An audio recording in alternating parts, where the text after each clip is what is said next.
Welcome to the PLAS webinar series.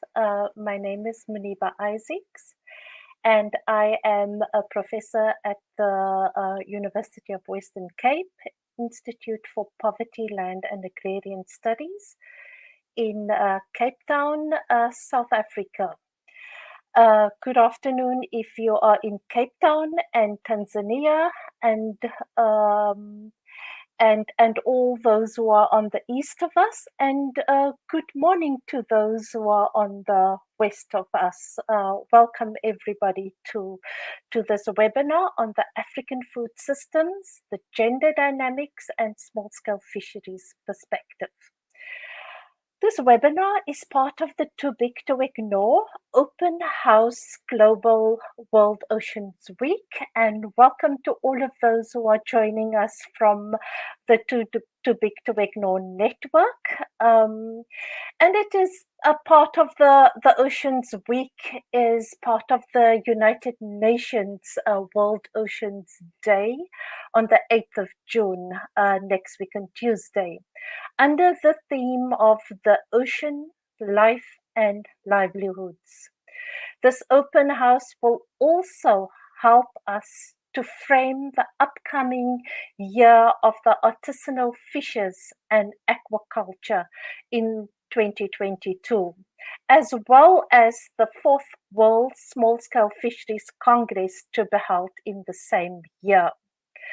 So this webinar that we are hosting under the Open House banner is based on a research conducted by social partners who are part of this webinar in 3 country cases. It's Ghana, South Africa, and Tanzania, with a grant from IDRC to rapidly appraise the African food system during COVID-19.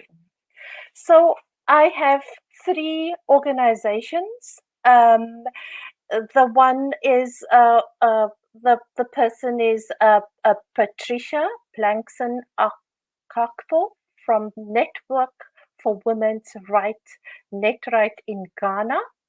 Then we have invited Edithrudith Lukanga. She is from Environmental Management and Economic Development Organizations, Emido, in Tanzania, and Maya Nango from Masifundisi Development Trust, South Africa. And I'm going to ask Patricia first to introduce herself, to introduce her organization, and then also I will give her 5 minutes to speak on the gendered nature of COVID regulations and how they as a civil society organization responded. Thank you, Patricia. Over to you. Thank you, Moniba. You've already introduced me, so there's no point of introducing myself again. And NetRight is a women's rights and economic justice network that works together to bring gender perspectives to national policies, programs, and processes, and also advocates for policy change to strengthen women's human rights. And through this, and with women in fisheries in specific, we advocate for the inclusion of women in fisheries decision making at all levels, because we believe that it's important that, yes, the fishing industry is male dominated, but it's important that women fishers are part of the decision making processes. We also advocate for the translation of fishery policies into local languages, because most of our fisher folk do not have formal education. So it's important that they are able to read in their own languages and understand the policies that regulate the work that they do. And also we sensitize women fishers through training and capacity building on business development skills. And these are aimed at enhancing or improving their livelihoods. When we come to COVID regulations impact on women or women fishers, It's a lot. The regulations impacted negatively on women fish processors, largely through the loss of working capital due to unpaid credit. There were also issues around fish products getting spoiled because of some restrictions and the local that we experience. And also some of the women fishers even using their working capitals to feed their family, to buy food for their family and all that. And that had negative impact on them. Let's look at the lockdown that happened in Ghana. We had only a 3 week partial lockdown, but the ripples were enormous. I'm saying that because parts of Greater Accra, parts of Central Region, that's the Wutu-Senya, Kaswa, which is closer to Greater Accra, and also parts of Kumasi were under lockdown. And the notice was short and unplanned. So it was announced on Sunday evening that there is lockout in these parts of the region, certain areas. But then were women fishers that were in regions that were not under the lockdown and had no idea that there was a lockdown. They set off on Monday dawn to access, for instance, Accra. And the places that were under lockdown were some of the major market centers for women fishers. So they get to the border of Accra only to be denied entry into Accra because Accra was under the lockdown. And we shouldn't forget that even during the lockdown, though they said that food actors could access markets, because it was the first day, they still had challenges accessing this major market. So that hugely affected their sales because they were not able to access the market centers to be able to sell their fish. And this resulted in huge losses. Again, proud to COVID, there was this long existing relationship between fishermen and fish processors, which was also somehow affected due to the pandemic. There was also the issue of school closures. In Ghana, we have a 10-month school closure, and this impacted heavily on women fishers. And I'm saying that because most of the fish processors either sell directly to schools, or Ghana has a school feeding program. So either they sell directly to the schools or they sell to the caterers that were on the school feeding programs. But because of the 10-month closure of schools, that huge market was lost, and that affected the income of women. There were also some restricted activities, including limitations on large public gatherings, which also had a great impact. There was also the fear factor where most customers were scared of the fish traders, thinking that they are infected, so they were afraid to buy fish. So all this come together to have a negative impact on our women fishers. Thank you. Thank you very much, Patricia, for the detail on how it impacted the COVID on fishers and fisher women more particularly. So I will move to the east of Africa, where Eddie Trudith is based on a lake. And Eddie Trudith, please introduce your organization and what you do, and also how you as an organization responded to the COVID-19 regulations, and especially the impact on women. Thank you. Thank you so much, Moniba. Good afternoon and good evening, everyone who is part of this session. And thank you so much for having me participating in this. As I've been introduced, my names are Edith Rudith Lukanga. I'm the Executive Director of Emido, which is a Tanzanian independent, not-for-profit development organization based in Mwanza, Tanzania, along the shores of Lake Victoria.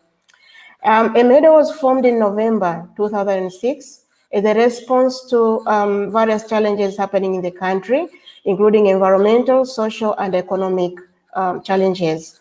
And as an organization, we focus mainly on empowerment and community building as central pillars to pursue sustainable livelihoods for small-scale fishers and fish workers. And for this matter, we particularly work with women in small-scale fisheries towards ensuring that the environment and natural resources are governed in a just manner that benefits both people and biodiversity, and that women are part and parcel of decision-making processes, they are part of the development processes, they are part of the voices that are made within the small-scale fisheries sector. So through Emido, I work with women, as I said, in small-scale fisheries.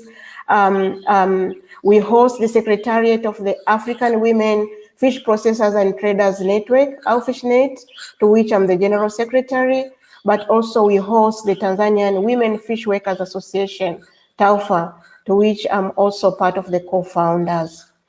So in Tanzania, we didn't have a very real hard lockdown when it comes to COVID-19 responses. And so how Emido as an organization responded to COVID-19. As I mentioned earlier, our main focus is working with women, empowering women in small-scale fisheries so that they are able to engage, they are able to participate, they are able to have their voices heard. And therefore, when it comes to COVID-19 and its associated challenges, it's just an add-on to the already existing challenges that women in small-scale fisheries are already facing. So as a response to that, we started by first collaborating with other non-state actors in Tanzania, where we developed kind of a response policy to that from the non-state actors' perspective. But also, as an organization, looking at the fisheries value chain, we realize that, yes, both men and women are affected, but women are more affected. And therefore, based in Mwanza, where we have this huge international fish market called Kirumba Fish Market, that provides services to more than 3,000 people every day. We built hand washing facilities in the market and also at the food vending facilities where women save food. And so this is really, it helped but also we continued to provide education using the information that has been provided by the responsible ministries, health ministry, including the Ministry of Health in Tanzania. And with that also, we documented the stories of women. How have they responded?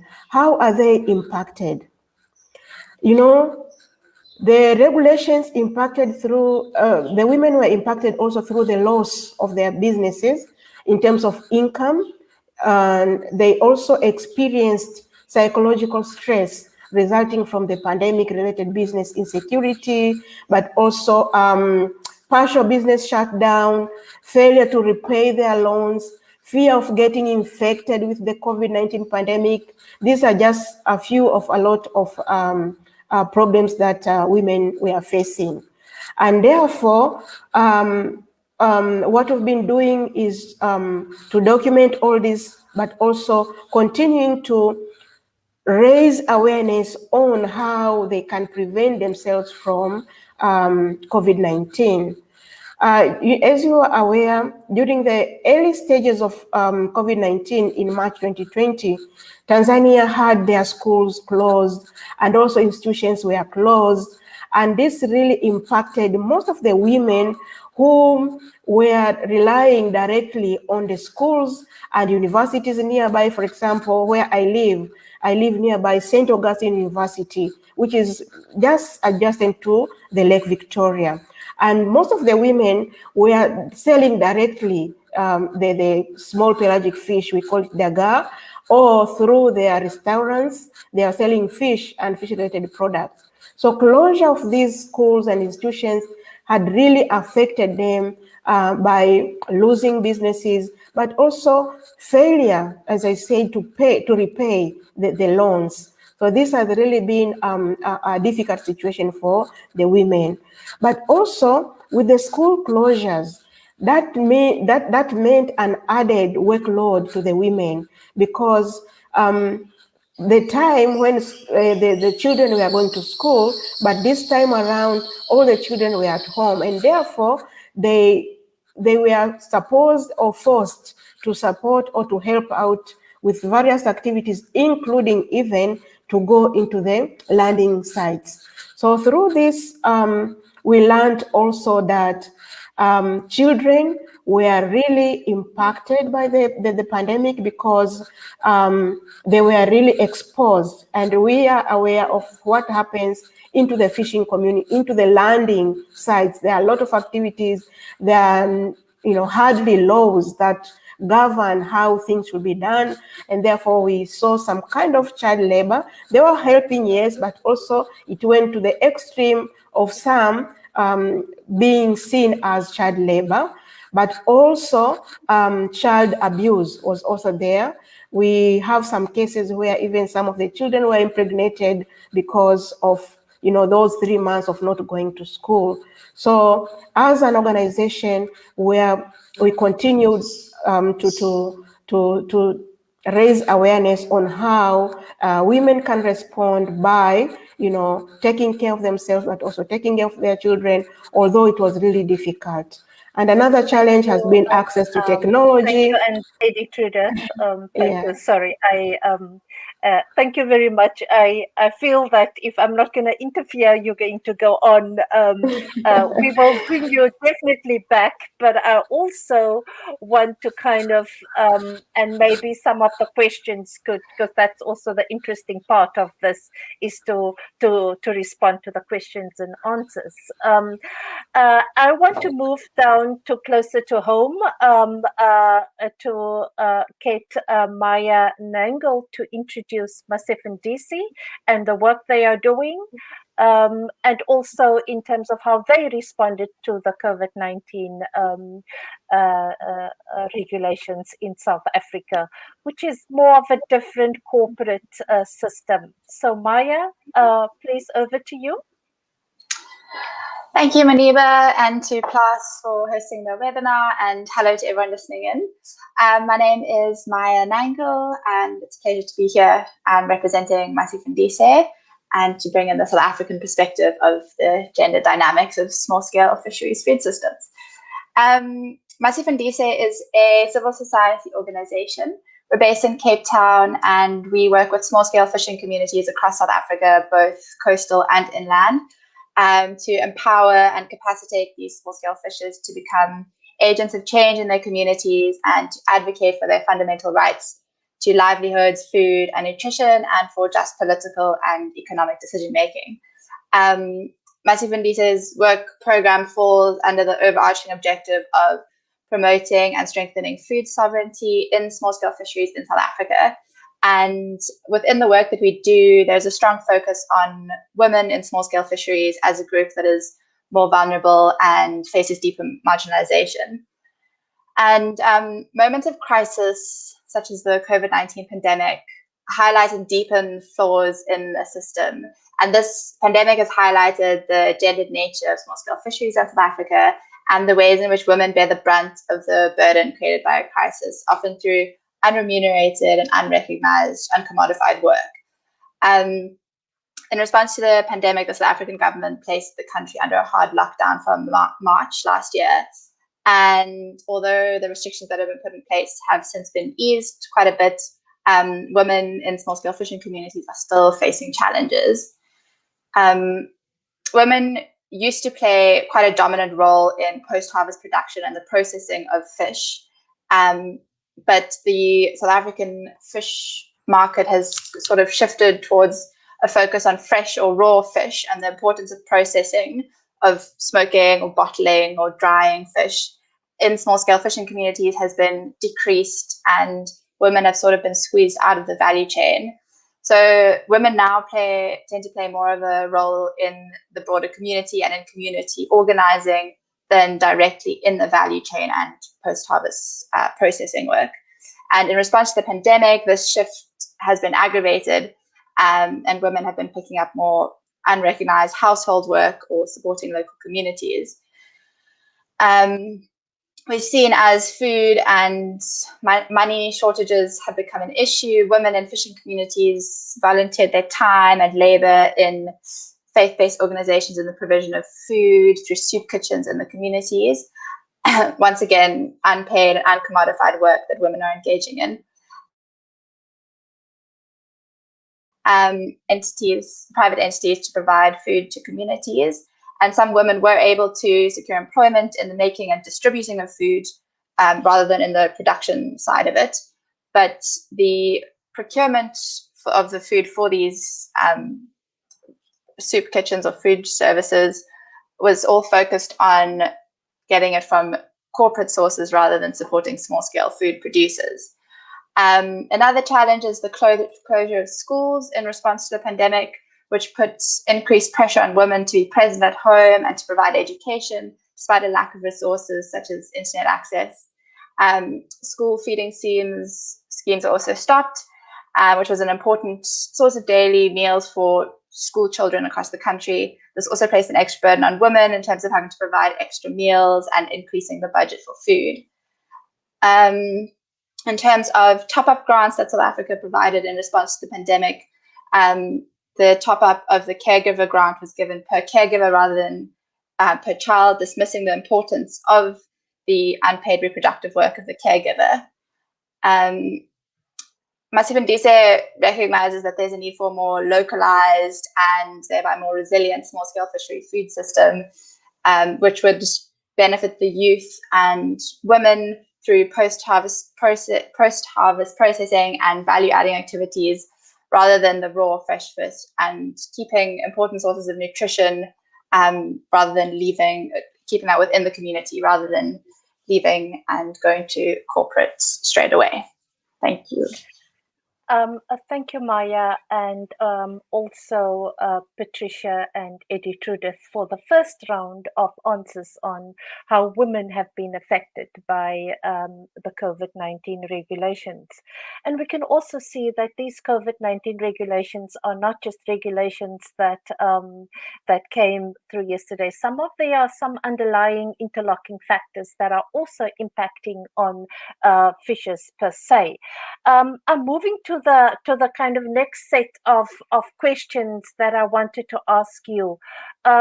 All three of your organizations, as part of the project, used a methodological tool called food system diaries to understand the trends in terms of the fish flows, the prices, the supply chain, in terms of lockdown regulations. So in 3 minutes, I'm going to ask Eddie Trudith, and 3 minutes it will be, to kind of really go into how the food diaries came out and to understand the kind of the fish flow and how that impacted on the kind of information that you got out of the food system diaries. Thank you. Thank you, Muniba. I'll be very brief this time. Yes, in Tanzania, data from the food system diaries with fish traders indicate that since the onset of COVID-19 in March 2020, there has been a notable disruption in the fish trade, affecting prices, demand, and subsequently adversely impacting on the fishers and traders. So despite us not having the hard lockdown, our country was impacted because the traders were not able to transit because of the lockdowns in other nearby countries. And that really impacted on the income of the country, etc. There was a drop down in prices of fish and related products that they saw due to the slump in demand. But also, fishers were impacted because in order to fish, they were relying on some of the tools to be imported from outside, like those who are using solar lamps. They were not able to buy because the importation was not there. The quantity of fish sold also was reduced as a result of lessening demand of fish. But also the fisheries sector is very much dependent on tourism and hospitality business, as well as transportation and storage industry. So these industries have been considerably affected by the disruptive nature of COVID-19. And also the study has indicated the reduced prices, reduced customers and sales, possibly attributed to the oversupply arising from the slow demand and the deterioration in the hotel and hospitality industry, as well as export limitations. So this was at the very beginning of the COVID-19 during March, May, June season, but now we are seeing some changes also are happening. So this is what I can say for now. Back to you, Muniba. Thank you so much. Thank you very much, Edith. I would now ask Maya, in terms of the food system diaries that you worked in South Africa with, to kind of understand the fish flow, the prices, and the oversupply. Could you give us some insights? Thank you. Sure. So in South Africa, the food system is dominated by the corporate sector, which is different from Ghana and Tanzania, where much of the produce is acquired through small-scale producers. And during COVID-19, although the South African government provided subsidies or support to small-scale farmers across the country, there was no form of support, financial or other, to small-scale fishers, aside from one round of 10,000 food parcels that were distributed to small-scale fishing communities. And during the hard lockdown last year, the closure of restaurants and the implementation of an export ban meant that small-scale fishers lost two of their largest markets. Certain species, such as the West Coast rock lobster, are predominantly sold for export, and small-scale fishers lost entire seasons of their most high-value species. On top of that, cross-provincial travel was also prohibited, which prevented fishers from traveling to different fishing grounds for different seasons of fish, or to travel to different areas to sell their catch.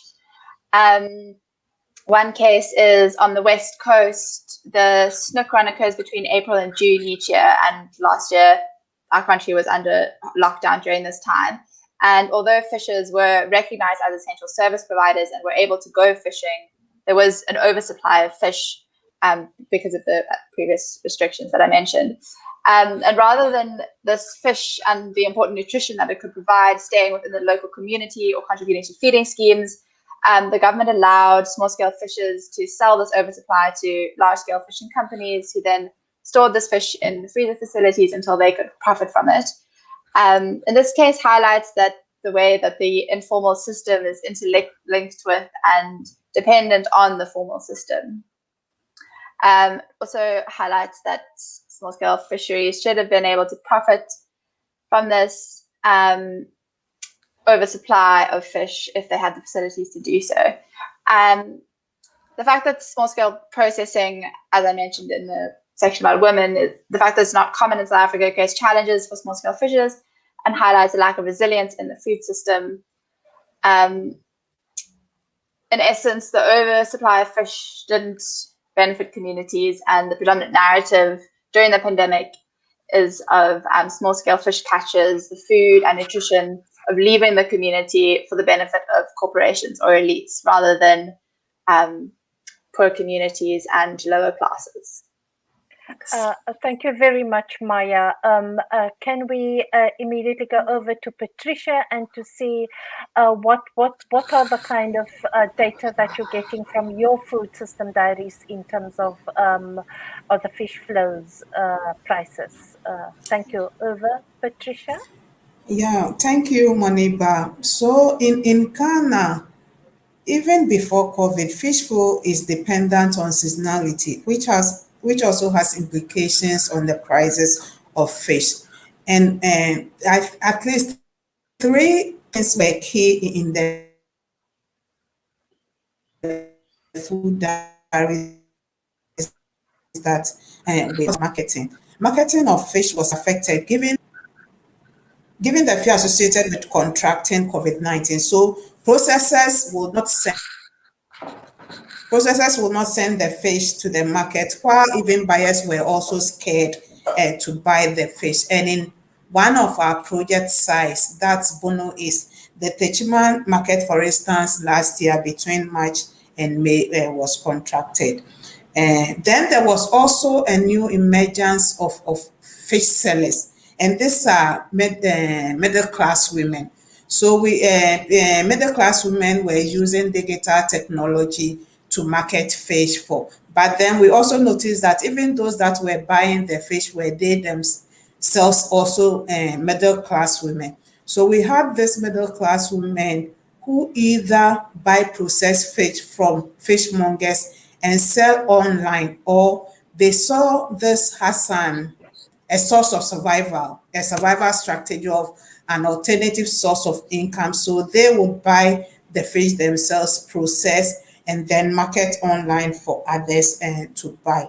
There were also issues around mitigation measures, which led to restrictions in mobility, including transport leakages. And this had temporary shortages, and also it also resulted in price hikes. Many of the women faced the challenge of market rotation because there was a shift market system, and this affected them. It affected the number of days that they were able to access the market. So the days that you are not able to access the market, you either have to leave your produce with your colleague fish trader who would access the market the following day, or you come back on the day that you are supposed to come, and then you either sell your fish, you reduce the price and sell it, or even you give it on credit. When it comes to the supply chain, 40% of fish consumed in Ghana is locally produced, while 60% is imported from Namibia and South Africa. And we also, through the lockdown, had the issue of fish processors having to rely on third parties to get their fish. And there was also the issue of even that was in terms of distribution, the issue of having to transport, for instance, small fish from the southern Delta to the northern part of Ghana was also a challenge. So all these dynamics had an impact on the supply chain and also on fish flow and prices in Ghana, as was revealed by the food diaries that were done.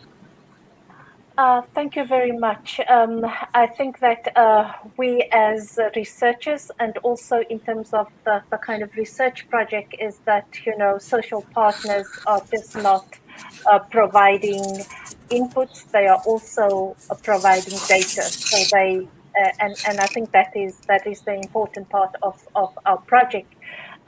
So what I want to do now is to kind of bring in the kind of small scale fisheries that forms an essential part of the African food system. But and they contribute to high quality protein, and we know in Ghana 26%, I mean, in terms of the consumption of per capita, in terms of 26 kilos per year that people consume in Ghana. In other parts of in South Africa, it's much less. So I think it is important that we that fish is forms a center part of the African food system, but not only because it is the micronutrients and the high quality protein, and also the fruits and vegetables that is consumed together with that is on the one hand, but I think that what I want to kind of bring back to why we're having this webinar is to link it to the kind of UN food system, UN World Oceans Day on the 8th, that it is about lives and livelihoods. And I think it is, for me, it is on the one hand, the first kind of challenge for small scale fishers is what the blue revolution, the start of the blue revolution with industrialized fisheries and aquaculture. the blue economy, whether it's extractive industries, oil, gas, phosphate mining, and also sustainability in terms of marine protected areas.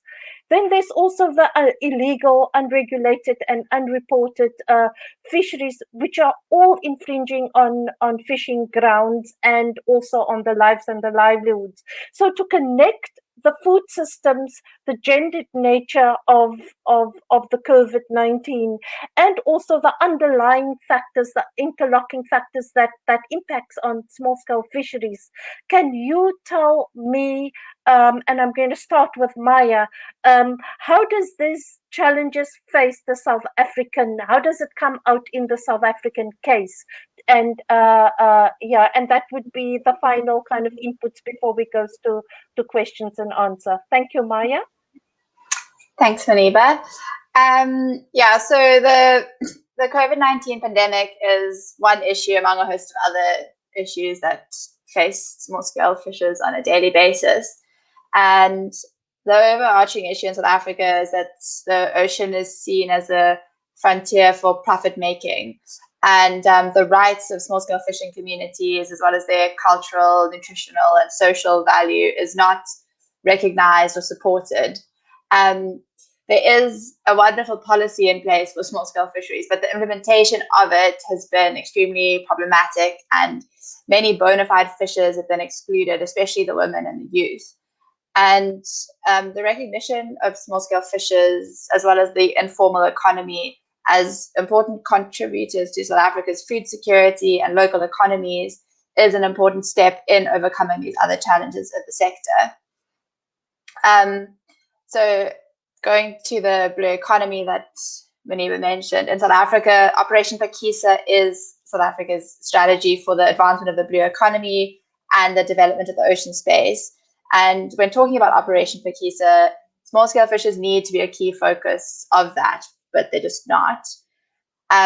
Within the blue economy, marine spatial planning is a very simplistic tool that is used for the management of the ocean, and it is problematic in that it squeezes out small-scale fishers, limiting their access to fishing grounds and creating unfair competition, all for the sake of the development of oil and gas drilling, mining operations, large-scale commercial fishing, aquaculture, conservation, marine protected areas. And in this sense, economic growth and profits for private companies with big capital is favored over the people. Currently, the coastline of South Africa is littered with applications for prospecting for heavy minerals, oil and gas, and other substances. And in these processes, there's a lack of any meaningful public participation processes and involvement of communities in decision-making. Another point to raise here is the relationship with large-scale commercial fishing, as industrial fishing fleets remove a massive amount of fish from the oceans, but the lack of recognition of small-scale fishers in South Africa means that they're often portrayed as the real problem in the decimation of ocean resources, or as poachers. And then finally, in South Africa, there's a strong focus on aquaculture as the sustainable solution to fish supply in the future, which is problematic as it's portrayed as an alternative livelihood for fishers, which undermines the importance of small-scale fishing in securing food and nutrition security, as well as cultures and traditions. And these jobs that are required in aquaculture require skilled labor and capital, and it's not a viable alternative. Overall, the recognition of the rights of small-scale. Okay. Yeah, we'll come back to that. I just want to go over to Patricia to kind of just talk a bit about what are the kind of underlying factors impacting small-scale fisheries, life and livelihood in Ghana.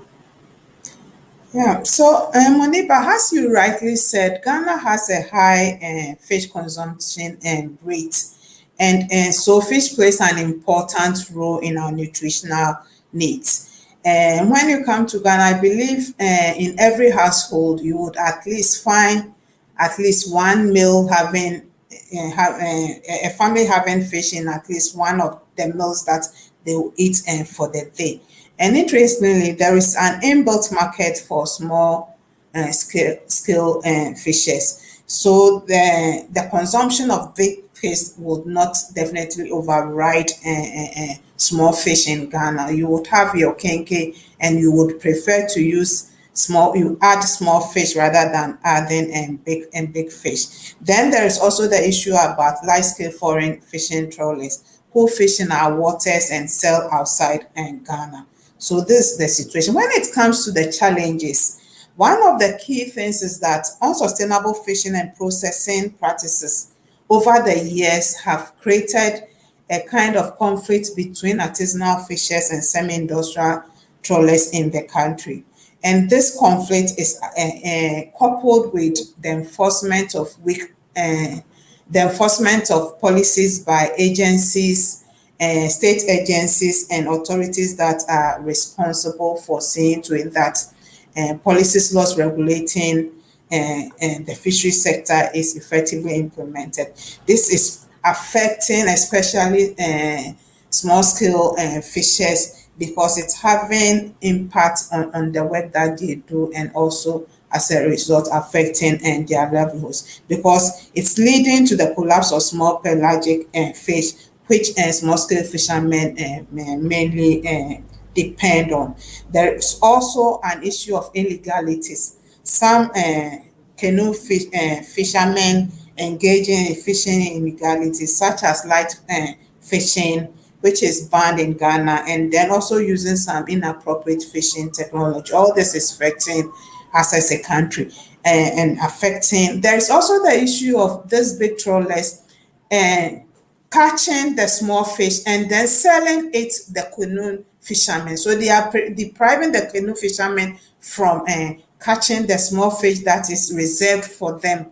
They catch the big trawlers, catch them and then sell it on high seas to the fishermen. This is an issue. The issue about galamsey, the pollution of our water bodies. And galamsey is illegal mining. All this is affecting, for instance, our blue economy. There are prospects because there is the promotion of aquaculture and a lot of people are getting involved. But then we, as a country, we also need to deal with especially the pollution of our water bodies, the illegalities associated in the fishing sector, and also environmental degradation because they all end up in the sea and this affects our blue economy. So some of the things that authorities, especially the Fishery Commission and the Ministry of Fisheries are doing, and other stakeholders are doing is to advocate for co-management, where the users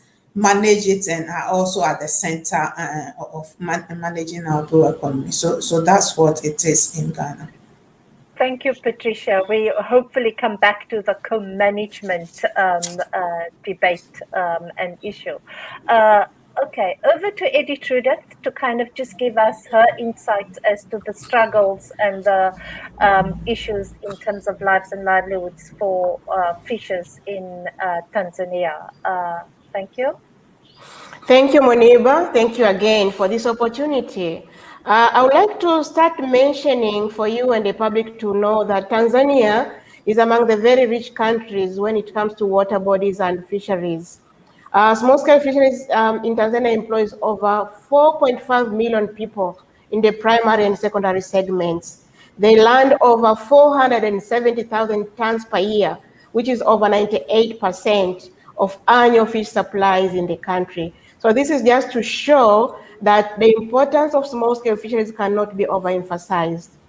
On the other hand, however, small-scale fisheries in the country is vulnerable to the external forces such as being subdued by the industrial vessels that encroach their territories. And the blue investments along, for example, along the coastal areas of Mtwara region have limited small-scale fisheries, fishers and fishworkers access to fishing grounds, as some have to relocate, to new fishing grounds away from this investment and away from their traditional fishing grounds.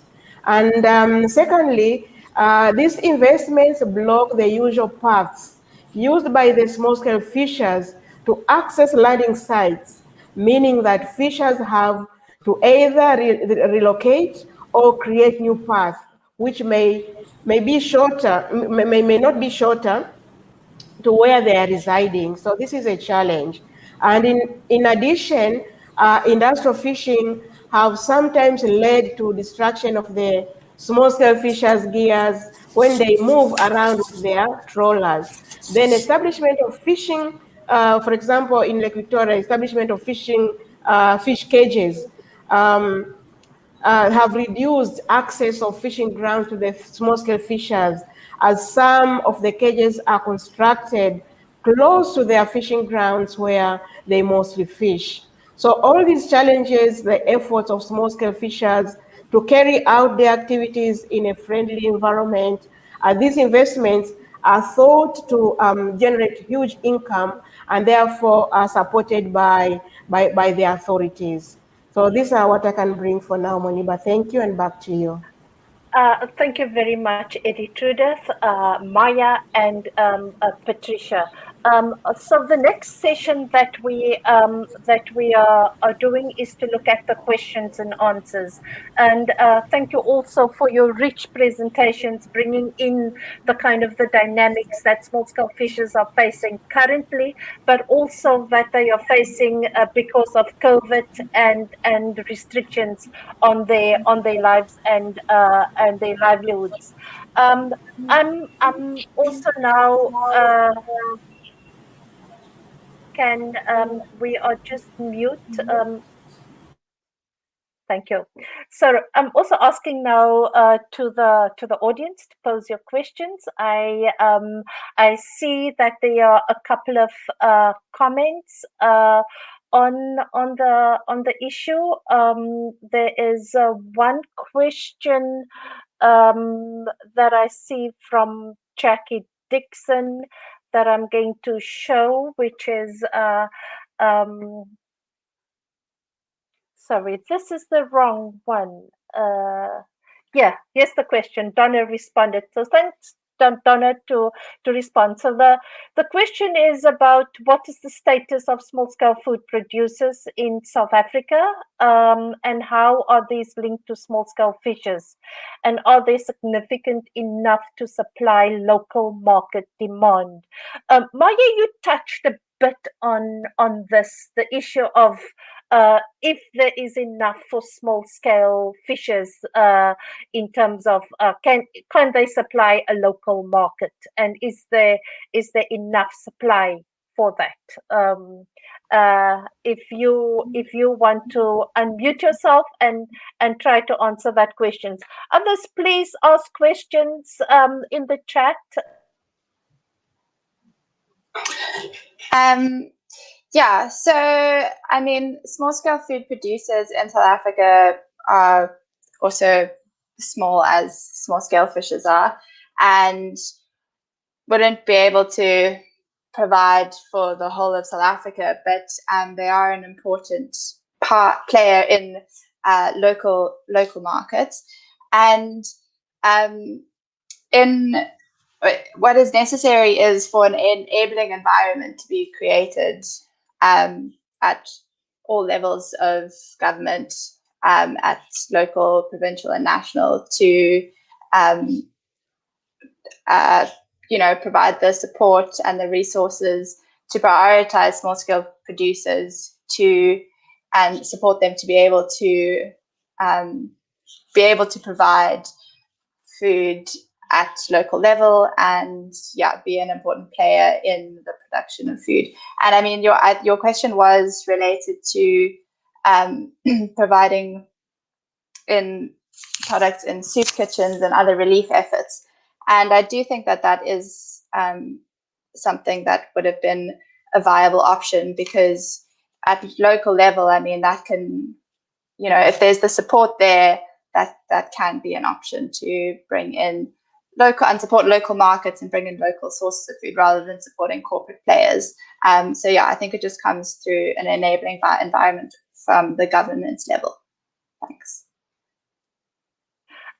Thank you very much, Maya. There is another question that I'm going to show from Evan Andrews. So what are the opportunities?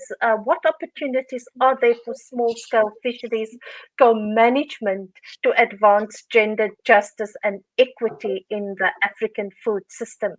So, Edith, I know you have been you are one of the leaders that are knowing the issue of small scale fishes, gender justice, and co-management. So I'm going to give you a chance, and then also Patricia to respond to that question. And hi, Evans, thanks for your question. Yeah, thank you so much. What are the opportunities for small-scale fisheries co-management to advance gender justice and equity in African food systems? Women play a very significant role in the fisheries value chain.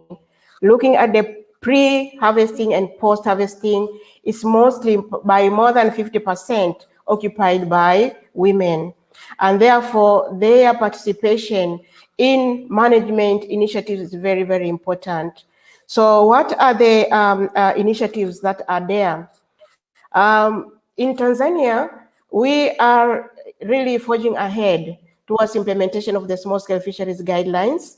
And Section 8 of the guidelines is about gender equality. And therefore, we have been able to use the SSF guidelines as a tool to advance gender equality and to empower women so that they are able to engage in a meaningful way in the co-management structures and initiatives. So what have we been able to do? We have done a mapping all over the country across the water bodies, all the three major lakes, Victoria, Tanganyika, and Nyasa, but also along the stretch of the Indian Ocean, to see how women are organized. What are the challenges that they're going through that are hindering them to engage in co-management institutions, for example? And how are they managing these situations? And from there, then this information, we informed us meaning Emido, other non-state actors, partners, but also together with the ministry responsible for fisheries, we launched a national network of women in small-scale fisheries, which is called Tanzania Women Fish Workers Association, TAWFA. And through that network, these women have leadership that has gotten a representation from all the water bodies. And why is this important? This is important because when women are able to gather, to come together in a collaborative effort, their voices can come out stronger. Their issues that are facing them could reach the decision-making tables, but also themselves can claim their spaces in the decision-making spaces.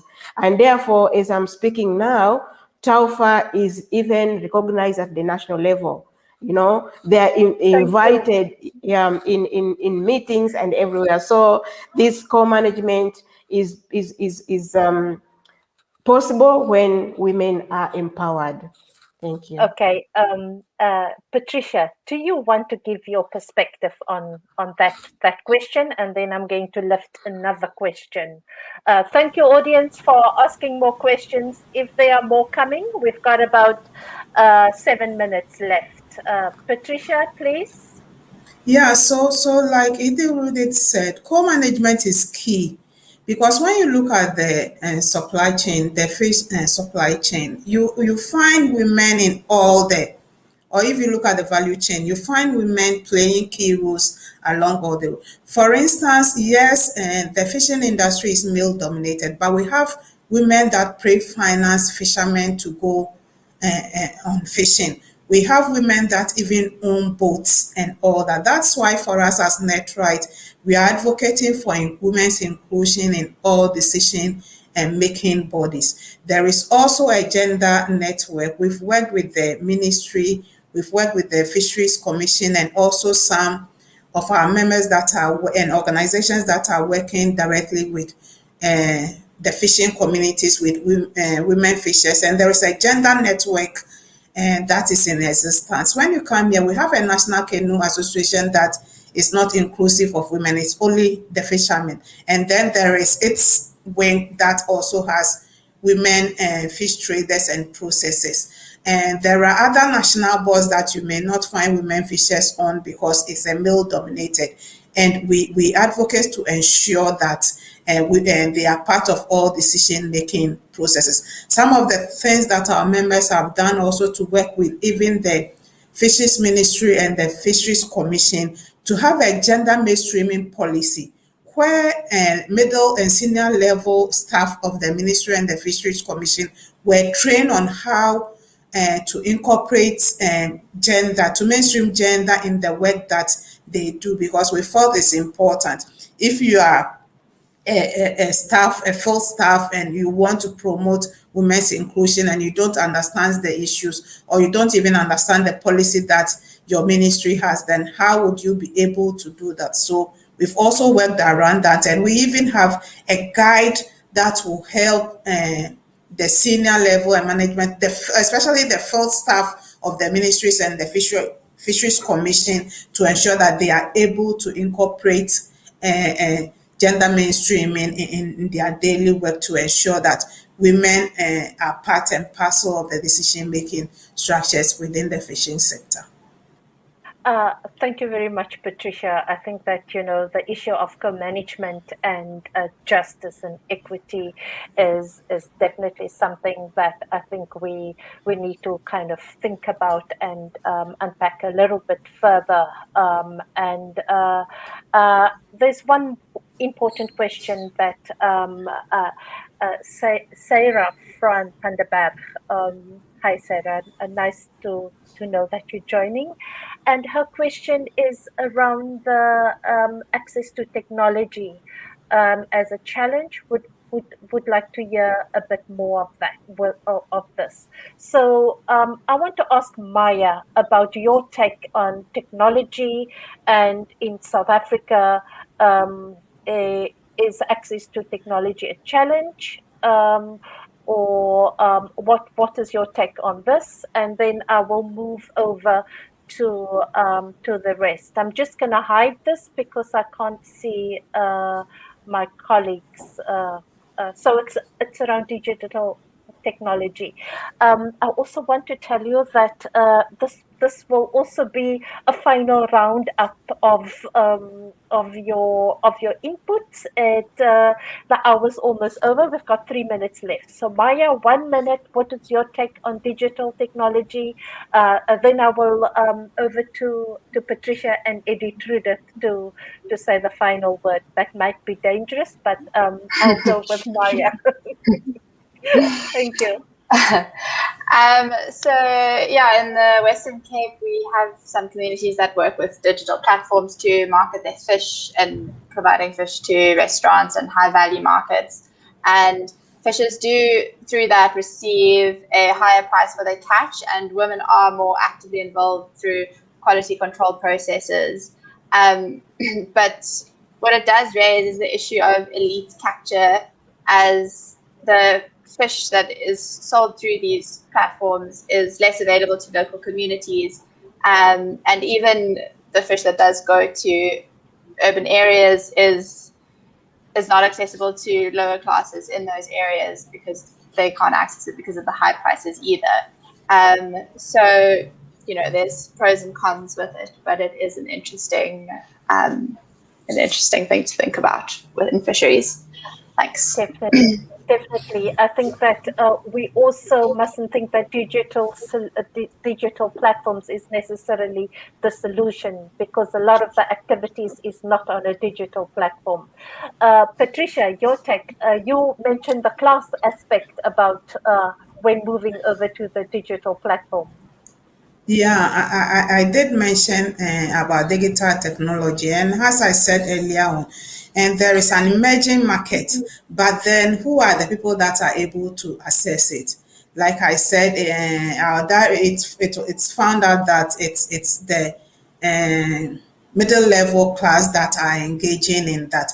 Yes, we have few fish processors, fish sellers that use, for instance, their phones to get to their customers and all that. But we also know the cost that is involved. And even with the instability of networks, you don't have stable networks, there are a lot of challenges associated with that. So that also comes as a key issue. So yes, we will use digital technology, and a lot of people are making use of it, especially during this pandemic. But then when you go to the communities, the fishmongers, the fish processors that are in the rural community, are in the fishing communities, how many of them are able to access that? Because some people are making money out of them, because they would be able to access the big platforms, buy the fish for them and market and get the profits while they suffer. So it's something that we need to explore further, and we need to see how best. That is not the solution, but if they have to take advantage of it, how best they would be able to use that. Thank you very much. It is often the question about who benefits. Okay, Edith Trudith, you also had a final word. I think we've gone a little bit over time. 1 minute, Edith Trudith, and then I will wrap up. Colleagues, yes, access to technology, especially for women fish processors and traders, is a challenge. The world has gone digital, especially during this time of COVID-19. But how many women fish processors and traders have access to even just these mobile phones that you can access Instagram, Facebook, and etc. But even if they have the access, to using it in order to improve their businesses is still a challenge. So I think most have been said, and something needs to be done to empower women to be able to benefit from technology as an opportunity to amplify their voices, but also to reach the markets. Thank you. Thank you very much. Thank you, Patricia, joining us from Ghana. Thank you, Edith Trudith, joining us from Tanzania, and also Maya. Thank you for all your inputs. I think it was a very interesting and rich discussion around unpacking the African food systems from a small-scale fisher's perspective and lenses. And I think that all three questions I asked you could have been a seminar on its own. Thank you, everyone who joined us, and this would be the end of this broadcast. Please watch the space for what is on in 2 weeks' time or next week on the Plus platform. Thank you very much, and goodbye. Thank you. Thank you. Thank Bye-bye. you. Thanks. Thank you, everyone.